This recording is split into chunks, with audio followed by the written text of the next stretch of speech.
For the last 5 years, I picked up my interest in American politics. It was COVID lockdown back then, so I had plenty of time to pick up a bunch of interests, and American politics happened to be one of them.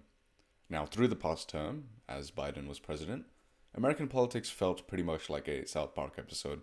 You could think of the most random thing, and it was probably a news headline during the last term. For example, the WNBA, women's basketball. There was a WNBA trade with a literal arms dealer, so someone who sells ammunition and weapons to terrorist organizations all across the world. The Taliban, they were living like cavemen and they somehow stood up and won against the strongest military during the US withdrawal from Afghanistan.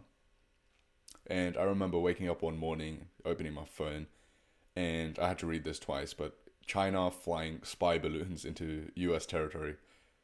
And concluding this term, we had the first of two CNN presidential debates, no short of this reputation. It was funny, sad, scary, you name it. I really recommend you check out the debate yourselves. I have a link in my bio for the full debate, but watching most summaries on YouTube should be enough. In summary, these debates don't usually have winners. It's usually presidential candidates presenting their own policy in response to a question by the moderator. But I don't think anyone's arguing that this debate did not have a clear winner, which was Trump. And Trump employed, I think, two strong techniques. Whether they are valid in an argumentative setting, I'm not sure, but they definitely, kind of beat Biden in. And the first of this technique is Trump let Biden speak for as long as possible. So anyone who knows Biden for like the past couple of years, he's had a few famous quotes, which are pretty much him being like sleepy and old, and just spewing out whatever noises that comes out of his mouth and not articulating properly. That's probably the better way to phrase it, maybe the more polite way to phrase it as well. But Trump essentially used this and let Biden speak as long as Biden wanted, which I think was different from the 2020 election presidential debates, to my memory. Let me show you what this looks like. Office. And I'm going to continue to move until we get the total ban on the total initiative relative to what we're going to do with more Border Patrol and more asylum officers. President Trump? I really don't know what he said at the end of that sentence. I don't think he knows what he said either. Look. Yep, that was pretty much a summary of how the debate went. Most of the time, for those of you thinking I'm like cherry picking or something, watch the full debate yourself. If anything, I picked like a pretty lenient example of this. There's plenty of times I was just looking like, come on, spit it out, Biden. Yep, no, nothing. The second technique I saw Trump employing, which I think contributed heavily to his win, is whenever the moderators asked Trump a question, Trump wasn't actually interested in providing an answer to the question. Instead, he used the time to attack Biden even more. So let me show you an example of this. It's around here. President Trump, staying on the topic of immigration, you've said that you're going to carry out, quote, the largest domestic deportation operation in American history, unquote. Does that mean that you will deport every undocumented immigrant in America, including those who have jobs, including those whose spouses are citizens, and including those who have lived here for decades? And if so, how will you do it? Just 1 second. Yep, so note the question is about deportation policy. And he said we killed 3 people.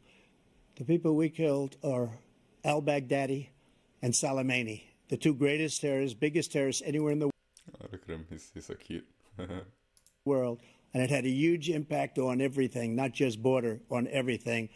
He's the one that killed people with the bad water, including hundreds of thousands of people dying and also killing our citizens when they come in. We are living right now in a rat's nest. They're killing our people in New York, in California, in every state in the union because we don't have borders anymore. Every state is now a border. Yeah, so this is an example of Trump employing that second technique. And I think it worked in the context that his attacks actually held waiting because the problems he was attacking Biden on weren't actually present while Trump was there in office. So he didn't actually have to justify his own policy. Instead of that, he actually spent the time attacking Biden even more. So on top of Biden attacking Biden, because Biden can't articulate for his life, Trump also attacked Biden instead of answering questions he asked. To some extent, he didn't actually need to because he sort of demonstrated his policy and the sort of lines and attitudes he has towards some issues when he was president in 2016 to 2020. Now, the insults that Biden actually was able to mumble across ended up having no weight. So Biden actually was the only one getting beat up this debate. In all honesty, I don't expect anything different to happen in the second debate, but we'll see. You know, this entire last term has been ridiculous. It's been super roller coaster. I don't know. We'll see. Now, I am mostly disappointed in the Democratic Party putting Biden out there like some sort of mascot, some sort of muppet. Obviously, he's in a concerned state of mind, probably due to old age. And yeah, due to this election has picked up the reputation of selecting the lesser of two evils, Trump or Biden. And that has many people worried for the future. However, I'm not worried at all. And I'm not saying this as some sort of like superhero or some like masculine alpha male, you know. Because like a few years back, I would have been like super worried about something like this, you know. Your initial thought would be because I'm Australian and I don't actually live under the American government. That's why I don't have much reason to worry. But the truth is this. When I visited the US, I went to Dallas and I stayed with my friend Peter. He lives there in Dallas. And my foreign brain was confused seeing him, a Christian from Texas, being politically invested while not actually worrying at all about the government. He was politically invested, meaning that he had his opinions. He would communicate them pretty well. He would comment on things. But he wasn't worried or under stress at all. And, you know, I asked him, hey, are you not worried about what's going on out there? He pulls out his Bible full of underlines and flips to this verse. Proverbs 21:1. The hearts... Sorry, I already messed that up. Wow, I'm a genius. Proverbs 21:1. The king's heart is a stream of water in the hand of the Lord. He turns it wherever he will. This means that regardless of whoever wins that election, however incompetent or corrupt, never for a second should we as Christians feel like the situation is out of God's control. More than that, it's God himself who brings these leaders into power according to his sovereign will. And this is why I don't worry or stress about this election at all. The position I think every Christian should have towards all problems, not just elections, not just this election, and yeah, not just politics at all. But just because I don't worry about this election doesn't mean I am genuinely concerned.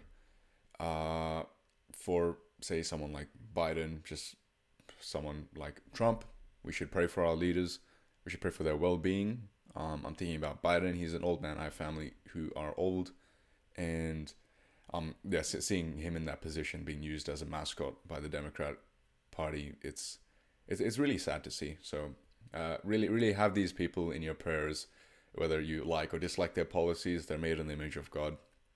Pray that the election process is one that is just, and that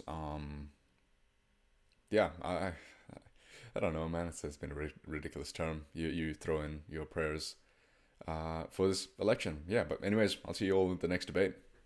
Bye bye.